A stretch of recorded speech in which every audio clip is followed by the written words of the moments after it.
திருச்சிற்றம்பலம். தென்னாடுடைய சிவனை போற்றி, இந்நாட்டவர்க்கும் இறைவா போற்றி. அனைவருக்கும் வணக்கம். நாம் இன்னைக்கு 2025 ஆண்டு பிப்ரவரி மாத பலன்கள் கடக ராசிக்கு எப்படி இருக்கும் அப்படிங்கறத நம்ம முழுமையா பார்க்கலாம். அதற்கு முன்னாடி நம்மளுடைய சேனலை சப்ஸ்கிரைப் பண்ணிக்கோங்க. பெல் பட்டன்ல ஆல் அப்படின்னு சொல்லக்கூடிய பட்டனை கிளிக் பண்ணிக்கோங்க. அப்பதான் நம்ம போடக்கூடிய அனைத்து பதிவுகளுமே உங்களுக்கு உடனுக்குடன் வந்துட்டே இருக்கும். நம்மளுடைய சேனல்ல ஆன்மீகம், ஜோதிடம், பரிகாரங்கள் சார்ந்த எல்லா விஷயங்களும் கொடுத்துட்டு இருக்கோம். அதையும் நீங்க பார்த்து பயன்பெறுங்கள். கடகராசியை பொறுத்த வரைக்கும் பார்த்துட்டீங்கன்னா இந்த மார்ச் மாசத்தோட தான் நமக்கு இந்த அஷ்டமச்சனியினுடைய தாக்கம் அப்படிங்கிறது விலகுது. அது வரைக்கும் கொஞ்சம் எல்லா விஷயங்களையும் கொஞ்சம் கவனமாக இருங்க அப்படிங்கிறத முன்னெச்சரிக்கை பதிவு. அதே போல உங்க ஜாதகத்துல சுக்கிரன் ராகு சேர்க்கை, சூரியன் சனி சேர்க்கை இதெல்லாம் இருக்குதான்னு பார்த்துக்கோங்க. ஏன்னா இந்த சுக்கிரன் ராகு சேர்க்கை அப்படிங்கிறது மிகப்பெரிய பண வரவு, மகாலட்சுமி யோகத்தை கொடுத்தாலும் கூட சில ஒரு வகையான செய்யாத தப்புக்கு ஒரு பழி பாவங்கள் ஏத்துக்க வேண்டிய ஒரு சூழ்நிலைகளை கொடுக்கக்கூடிய ஒரு மாதமாக இருக்கும் அப்படிங்கிறது உண்மை. ஏன் சொல்றேன்னா, இது முதல்லயே சொல்றதுக்கு காரணம் என்னன்னா, உங்களுக்கு அஷ்டமச்சனி அவமானத்தை கொடுக்கும் அப்படிங்கிற ஒரு விதிகள் உண்டு.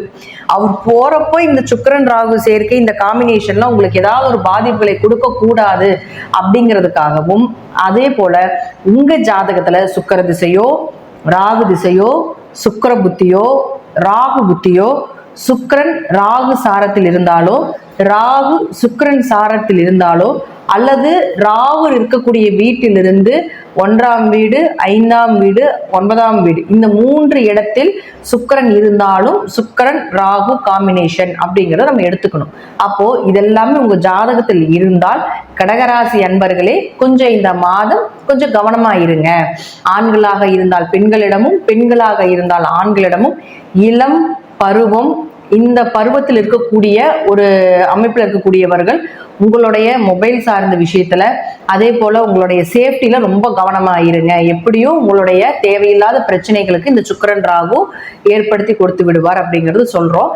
அதே போல உங்க ஜாதகத்தில் இந்த சுக்கிரன் ராகு காம்பினேஷன் என்ன பண்ணும் அப்படின்னு பார்த்துட்டீங்கன்னா, இது உச்சகட்டமான மகாலட்சுமி யோகத்தை கொடுத்தாலும் கூட உச்சகட்டமான பெண் சாபத்தை கொடுக்கக்கூடிய ஒரு ஜாதகம்.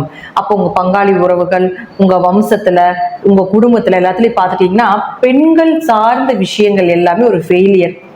இளம் வயதிலேயே பெண்களுடைய நிலைகள் சரியில்லாம இருக்கிறது, கணவன் மனைவி விட்டு வாழ வேண்டிய ஒரு சூழ்நிலைகள், குடும்பத்துல நிறைய பிரச்சனைகளை சந்திப்பது, ஆண் வாரிசாகவே பிறப்பது அல்லது பெண் வாரிசாகவே பிறப்பது, இருக்கின்ற பெண் குழந்தைகள் ஒரு நிம்மதி இல்லாம இருப்பது, வளர்ச்சி இல்லாம இருப்பது, அதே போல கட்டிட்டு வந்த பெண்களும் உங்க குடும்பத்தில் வரக்கூடிய மருமகள், இது போல கட்டிட்டு வரக்கூடிய பெண்களும் நிம்மதி இல்லாம இருக்கிறது, நம்ம குடும்பத்தில் பிறந்து வெளியே போயிருக்கக்கூடிய பெண்களும் நிம்மதி இல்லாம இருக்கிறது.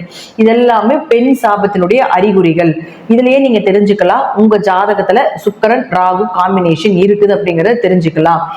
பிறந்தன்ன பெண் குழந்தைகள் இறப்பது, பருவமே ஆகாம இருக்கிறது, அதே போல பாத்துட்டீங்கன்னா 20 வயதுக்குள்ளேயே பெண்கள் இறப்பது, இதெல்லாமே பாத்துட்டீங்கன்னா பெண் சாப ஜாதகம் தான். அப்ப நீங்க தெரிஞ்சுக்கலாம் உங்க ஜாதகத்துல இந்த போல உங்க வம்சத்துல உங்க குடும்பத்துல நடக்குது அப்படின்னா இது பெண் சாப ஜாதகம். அப்போ உங்க ஜாதகத்திலே அந்த அமைப்பு இருக்குதுன்னா இந்த மாதம் கொஞ்சம் கவனமாக இருந்து, இது குறிப்பிட்டு கடகராசிக்கு அஷ்டமசனி நடக்கிறதுனால இது அவமானத்தை கொடுக்கும், பண வளர்ச்சியை கொடுக்கக்கூடிய சேர்க்கையாக இருந்தாலும் அவமானத்தையும் கொஞ்சம் கொடுக்கக்கூடிய சேர்க்கை அப்படிங்கிறதுனால நான் சொல்றேன். அதனால கொஞ்சம் கவனமாக இருந்து செயல்படுத்திக்கோங்க.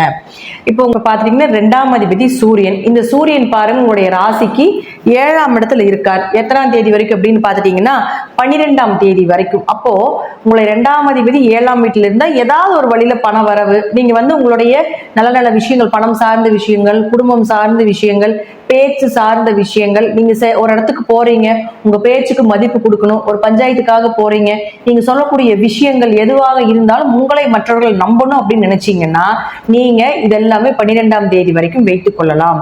அதற்கப்புறம் பார்த்துட்டீங்கன்னா இந்த 2ஆம் அதிபதி 8க்கு போறாரு. 2ஆம் அதிபதி 8க்கு போனால் விபரீத ராஜயோகம் ஒரு வழியில எப்படின்னு பார்த்துட்டீங்கன்னா இந்த ஷேர் மார்க்கெட் யோகம், வராத கடனெல்லாம் திருப்பி வர்றது, இதெல்லாம் ஒரு வகையில் இருந்தாலும் கூட பண ஏமாற்றத்தையும் ஏற்படுத்தி கொடுத்துரும். 8ங்கிறது உங்களுக்கு மறைவு ஸ்தானம்.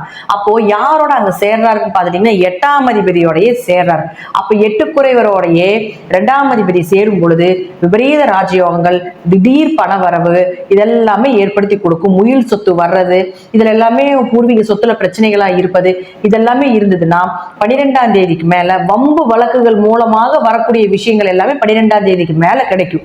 அதே போல 12ஆம் தேதிக்குள்ள இயற்கையாகவே சுமூகமாக ஈஸியா வரக்கூடிய பணவரவு அப்படிங்கிறது எல்லாமே 12ஆம் தேதிக்கு முன்னாடியே வைத்துக் கொள்வது என்பது ஒரு சிறப்பான விஷயமாக இருக்கும்.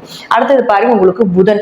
இந்த புதன் அப்படின்னு சொல்லக்கூடிய 3 மற்றும் 12ஆம் அதிபதி, இந்த 3ஆம் அதிபதியும் போய் 8ல போய் நிக்குது. 12ஆம் அதிபதினு சொல்லக்கூடிய புதனும் பார்த்துட்டீங்கன்னா 11ஆம் தேதிக்கு மேல 8க்கு போய் நிக்கிறார். அப்போ இவங்க எல்லாமே ஒரு 11ஆம் தேதி வரைக்கும் தான் உங்களுக்கு சாதகமாக ஈஸியா இருக்கக்கூடியது எல்லாமே கொடுப்பார். அப்போ 3 கூடியவர் 7 இருந்ததுன்னா முயற்சிகள் கைகூடி வர்றது, சீக்கிரமா பண வரவை ஏற்படுத்தி கொடுக்கறது, தேவையில்லாத விரயத்தை கொடுப்பது, இதெல்லாமே உண்டு. 12ஆம் அதிபதி 7ல இருந்ததுன்னா குடும்பத்துக்காக, மனைவிக்காக, கணவருக்காக ஏதாவது ஒரு விரயங்கள் ஏற்படுத்தி கொண்டே இருக்கும் அப்படிங்கிற அமைப்பு இருந்தாலும் கூட 11ஆம் தேதிக்கு மேல இந்த புதன் 8ஆம் வீட்டுக்கு போகும் பொழுது மறைந்த கிரகங்கள் மறையும் பொழுது ஒரு யோகத்தை கொடுத்தாலும் அதே போல ஒரு அவயோகத்தையும் கொடுத்துட்டு தான் போகும் அப்படிங்கிறது உண்மை. இந்த 8ஆம் இடம் அப்படிங்கிறது திடீர் பணவரவு, திடீர் சொத்துக்கள், விபரீத ராஜயோகங்கள், இதெல்லாமே 3 12ஆம் அதிபதி மறைந்த கிரகம் மறைவு இடத்தில் இருந்தால் விபரீத ராஜயோகம்னு சொல்றோம். அப்போ இவங்க 3 12ஆம் அதிபதியான புதன் உங்களுக்கு உங்களுடைய ராசிக்கு 8ஆம் இடமாக இருக்கக்கூடிய இன்னொரு மறைவு ஸ்தானத்தில் மறையும் பொழுது விபரீத ராஜயோகமாக தீர்த்த யாத்திரைகள், திடீர் பணவரவுகள் இதெல்லாமே கொடுத்துட்டு போயிடும். அதே போல பணம் நல்லா வருதுங்க, சந்தோஷமா இருக்க வேண்டிய ஒரு சூழ்நிலைகள் இருக்குது அப்படின்னா குடும்பம் சார்ந்த விஷயத்துல கொஞ்சம் கவனமா இருங்க. இல்லைங்க குடும்பம் நல்லா ஒற்றுமையா இருக்கிறோம், குடும்பம் சார்ந்த விஷயத்துல எந்த பிரச்சனைகளும் இல்லை அப்படின்னா பணம் கொடுக்கல் வாங்கல கொஞ்சம் கவனமா இருங்க. இந்த 2 தான் கொடுக்கும். எந்த கிரகம் ஒரு யோகத்தை கொடுக்குதோ அதே கிரகம் ஒரு அவயோகத்தையும் கொடுக்கும். அப்போ நீங்க உங்க ஜாதகப்படி இந்த மாதம் எப்படி இருக்குதோ அதற்கு தகுந்தது போல நீங்க மாற்றிக்கொள்வது அல்லது அதற்கு தகுந்தது போல கிரகங்கள் மாற்றி கொடுக்கும் அப்படிங்கறத முற்றிலும் உண்மை. அடுத்தது சுக்கிரன் யார் உங்களுக்கு 4 மற்றும் 11ஆம் அதிபதி. 4ங்கிறது தாய், சுகஸ்தானம், வீடு, மனை, சொத்து, சுகங்கள், லாபங்கள் இதெல்லாமே சுக்கிரன் கொடுக்கறதா. இந்த சுக்கிரன் உங்க ராசிக்கு 9ல் உச்சமாகிறது மிகப்பெரிய யோகம். வீடு வாங்குறது, சொத்துக்கு வாங்குறது, வண்டி வாகனங்கள் வாங்குறது, ஆரோக்கியம் சிறப்பா இருக்கிறது, மனைவி மூலமாக, கணவர் மூலமாக ஏதாவது ஒரு சொத்துக்கள் வருவது, தாய் சொத்துக்கள் வருவது, எதிர்பார்த்த லாபத்தை விட மிகப்பெரிய லாபங்கள் கிடைப்பது, இது எல்லாமே சுக்கிரன் உச்சமாக இது ஒரு மாதத்தில் நிச்சயமாக நடந்தே தீரும் உங்களுக்கு. ஆனாலும் அதே தான் நான் உங்களுக்கு முதல்ல சொன்னதா, சுக்கிரன் ராகு காம்பினேஷன் மகாலட்சுமி யோகத்தை கொடுத்தாலும் ஒரு வகையில நீங்க கொஞ்சம் உங்களுடைய நிலைகள்ல கொஞ்சம் கவனமா இருந்துக்கோங்க. உங்களுடைய கேரக்டர் வைஸ்ல வீட்டுல குழந்தைகள் சார்ந்த விஷயத்துல இந்த சுக்கிரன் ராகு காம்பினேஷன் உங்க ஜாதகத்துல இருந்ததுன்னா கொஞ்சம் கவனமாக இருங்க அப்படிங்கறத நம்ம சொல்லக்கூடிய ஒரு விஷயம். அதுவும் பாருங்க 9ல போய் உச்சமாகும் பொழுது பூர்வீகம் சார்ந்த சொத்துக்கள் ஏதாவது ஒரு சாதகமா வரக்கூடிய ஒரு விஷயங்கள், அவங்க பூர்வீக சொத்துக்கள் வர்றதுல ஏதாவது தடை தாமதங்கள் இருந்துட்டே இருந்துச்சு, ரொம்ப நாளா பிரச்சனைகள் தொடர்ந்துகிட்டே இருக்குதுன்னா இந்த காலகட்டத்தில் இந்த சுக்கிரன் போய் சேரும் பொழுது நீங்க அந்த பூர்வீக சொத்தை பத்தி பேசும்பொழுது உங்களுக்கு அது சாதகமாக வருவதற்குண்டான வாய்ப்பையும் ஏற்படுத்தி கொடுக்கும். ஆனா சின்ன அவமானத்தையும் கொடுக்கும் அப்படிங்கறத நான் சொல்லிடுறேன். அடுத்தது பாருங்க செவ்வாய். இந்த செவ்வாய் அப்படிங்கிறவர் 5 மற்றும் 10ஆம் அதிபதி, குழந்தை மற்றும் தொழிலை கொடுக்கக்கூடிய செவ்வாய் ராசிக்கு 12ல போய் வக்கரத்துல இருக்குது 24ஆம் தேதி வரைக்கும். 5ஆம் அதிபதி வக்கரமானா குழந்தைங்க சொன்னபடி கேட்காது, இதுதான் உண்மை. குலதெய்வம் 2 குலதெய்வமா இருக்கும் வக்கரகிரியா இருக்கும் பொழுது, அல்லது ஜாதகத்திலே 5ஆம் அதிபதி அப்படிங்கிறவரை வக்கரமாக இருந்தால் 2 குலதெய்வங்க அப்படின்னு நம்ம சொல்லுவோம். அல்லது மண் எடுத்துட்டு வழிபாடு பண்ணிட்டு இருக்கீங்கன்னு நம்ம சொல்லலாம். இதெல்லாம் 5ஆம் அதிபதி வக்ரமானா நடக்கும். அப்படி இல்லை அப்படின்னா உங்க குழந்தைகள் சொன்னபடி கேட்க மாட்டாங்க. அப்போ நீங்க இந்த காம்பினேஷன் இந்த மாசம் எப்படின்னு நீங்க பாத்துக்கோங்க. 5ஆம் அதிபதி வக்ரமாகி, குழந்தை ஸ்தானம் வக்ரமாகி, சுக்கிரன் ராகு சேர்க்கை, சனி சூரியன் சேர்க்கையில உங்க ஜாதகத்துல இருந்துச்சுன்னா உங்க குடும்பத்துல இந்த குழந்தை சார்ந்த சில அவமானங்கள் நடக்கும் அப்படிங்கறதையும் காட்டுது. அதுக்கு தேவையில்லாத விரயங்கள் உண்டு அப்படிங்கறதையும் காட்டுது. அல்லது ஏதாவது ஒரு மருத்துவ செலவுகள், ராகு நம்ம அவமானத்துக்கு மட்டும் எடுத்துக்க கூடாதுங்க. ஒரு மருத்துவ செலவுகள், அதே போல பாத்தீங்கன்னா ஒரு சர்ஜரி பண்றது, ஒரு ஆக்சிடென்ட் கிரகம், இதெல்லாமே ராகு தான். ஒரு அவமானப்படுத்தக்கூடிய கிரகமும் ராகு தான். அப்ப அவரோட சேரும் பொழுதும் உங்களுக்கு இந்த மாதிரி பாதிப்புகள் 5ஆம் அதிபதி வக்ரமாக இருக்கும் பொழுதும் குடும்ப ரீதியாக, குழந்தைகள் ரீதியாக கூட இது ஏதாவது ஒரு குடும்பத்தில் நடக்கிறதுக்கு உண்டான வாய்ப்புகள் உண்டு அப்படிங்கிறத நம்ம சொல்றோம். அதுவே உங்களுக்கு 10ஆம் அதிபதி ஆகிறதுனால தொழிலையே ஏதாவது ஒரு சில சங்கடங்கள் ஏற்படலாம். ஆனா அது 24ஆம் தேதி வரைக்கும் மட்டும்தான். 24ஆம் தேதிக்கு மேல பாத்துட்டீங்கன்னா குழந்தைகள் ரீதியாக வரக்கூடிய பிரச்சனைகள் விலகிரும், தொழில்ல வளர்ச்சி, தொழில் ரீதியாக இருந்து வந்த பிரச்சனைகள் எல்லாமே விலகி உங்களுக்கு சுமூகமான ஒரு அமைப்பு. சொந்த தொழில் பண்ணிட்டு இருக்கீங்களா, அதுல இருந்து வந்து கொஞ்சம் ஹார்ட் ஒர்க், தேவையில்லாத பயணங்கள், சொந்த தொழில் ரீதி பண்ணிட்டு இருக்கிறவங்களுக்கு எல்லாம் பாத்துட்டீங்கன்னா அதிக பயணங்கள் இருந்துகிட்டே இருக்கு இந்த மாசம் எல்லாமே. எதுக்கு பயணம் பண்றீங்க, ஏன் பயணம் பண்றீங்கன்னு உங்களுக்கே தெரியாது. அந்த அளவுக்கு பயணங்கள் வந்து செவ்வாய் பன்னெண்டுல இருக்கும்போது கொடுப்பாரு. அப்ப அதற்குண்டான ஒரு விஷயங்கள், அதற்குண்டான லாபங்கள் எல்லாமே 24ஆம் தேதிக்கு மேல நீங்க எதிர்பார்த்தீங்கன்னா நிச்சயமாக நடப்பதற்குண்டான வாய்ப்புகளும் உண்டு அப்படிங்கிறத நம்ம எடுத்துக்கலாம். அடுத்தது குரு பகவான். இந்த குரு யார், உங்களுடைய ஜாதகத்துக்கு 6 மற்றும் 9ஆம் அதிபதி.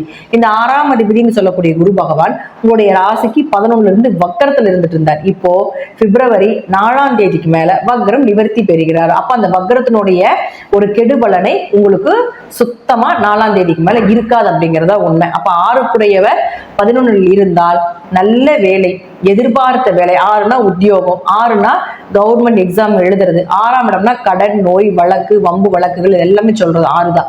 அப்ப அது வந்து உங்களுக்கு 11ஆம் இடத்துக்கு போகும் பொழுது நிச்சயமாக உங்களுக்கு வம்பு வழக்குகள் விலகும், கடன் இருந்தா அதை அடைபெறுவதற்குண்டான பணவரவு வந்து சேரும், எதிர்பார்த்த வேலைகள், நீங்க எதிர்பார்த்த சம்பளத்தோட கிடைப்பதற்குண்டான நல்ல லாபத்தோட, ஏன்னா 11ங்கிறது லாபஸ்தானம் இல்லையா, அப்போ நீங்க எதிர்பார்த்த லாபத்தோட கிடைப்பதற்குண்டான வாய்ப்புகள் இதெல்லாமே ஏற்படுத்தி கொடுப்பார். அது மட்டும் இல்லாம அவர் 9ஆம் அதிபதியும் ஆகிறதுனால 9ஆம் அதிபதி 11க்கு வரும் பொழுது பிப்ரவரி 4ஆம் தேதிக்கு மேல அப்பா மூலமாக உங்களுக்கு உதவிகள், பூர்வீக சொத்துக்கள் மூலமாக நல்ல லாபங்கள், ஒரு சொத்தை விற்கும் பொழுது, ஒரு சொத்தை விரயம் பண்ணும் பொழுது நீங்க எதிர்பார்த்ததை விட பெரிய லாபங்கள் கிடைப்பதற்குண்டான வாய்ப்பு இதெல்லாமே இந்த குரு இந்த மாதம் உங்களுக்கு ஏற்படுத்தி கொடுப்பார். அடுத்தது சனி பகவான். இந்த சனி யாருன்னு பாத்துட்டீங்கன்னா உங்களுக்கு உங்களுடைய ராசிக்கு 7 மற்றும் 8ஆம் அதிபதி 8ல் இருந்து சூரியன் புதனோட சேர்க்கையாக இருக்கும் பொழுது வியாபாரம் செழிப்பாக இருக்கும் அப்படிங்கிறதா உண்மை. அதே போல உங்களுக்கு அஷ்டம சனி நடக்கிறதுனாலையும் கொஞ்சம் கணவன் மனைவிக்குள்ள இந்த காம்பினேஷன், சூரியன் சனி சேர்க்கை காம்பினேஷன், சுக்கிரன் ராகு காம்பினேஷன், இதெல்லாம் இருக்கும் பொழுது கொஞ்சம் கவனமாக இருங்க அப்படிங்கிறதா முற்றிலும் உண்மை. சூரியனும் சனியும் சேர்ந்தா ஆண் ஜாதகத்தால் அப்பாவுக்கும் பையனுக்கு பிரச்சனை வந்துட்டே இருக்கும். பெண் ஜாதகமாக இருந்ததுன்னா அப்பாவும் பொண்ணும் ரொம்ப அண்டர்ஸ்டாண்டிங்கா இருப்பாங்க. அப்ப ஆண் ஜாதகத்தில் சூரியன் சனி சேர்க்கை இருந்ததுன்னா அப்பாவுக்கும் உங்களுக்கும் கொஞ்சம் இன்னும் கொஞ்சம் பிரச்சனைகள் அதிகமாகுது அப்படிங்கிறது அர்த்தத்தினால இந்த காம்பினேஷன் இந்த வருஷம் ஒரு முறை மட்டும்தான் வரும், இந்த மாசம் மட்டும்தான் இது நிற்கும். அதனால இந்த மாதம் மட்டும் கொஞ்சம் குடும்பத்துக்குள்ள தந்தை உறவுகள் மூலமாக இருந்தாலும் சரி, மகன் உறவு மூலமாக இருந்தாலும் சரி, கொஞ்சம் கவனமாக இருந்துட்டீங்கன்னா பெரிய அளவுக்கு பாதிப்புகள் இல்லை அப்படிங்கிறத உண்மை.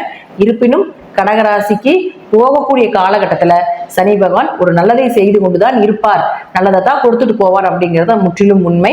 நன்றி. மீண்டும் ஒரு நல்ல பதிவுல சந்திக்கலாம். திருச்சிற்றம்பலம், தில்லையம்பலம், ஸ்ரீ நரசிம்மர் திருவடிகளே சரணம்.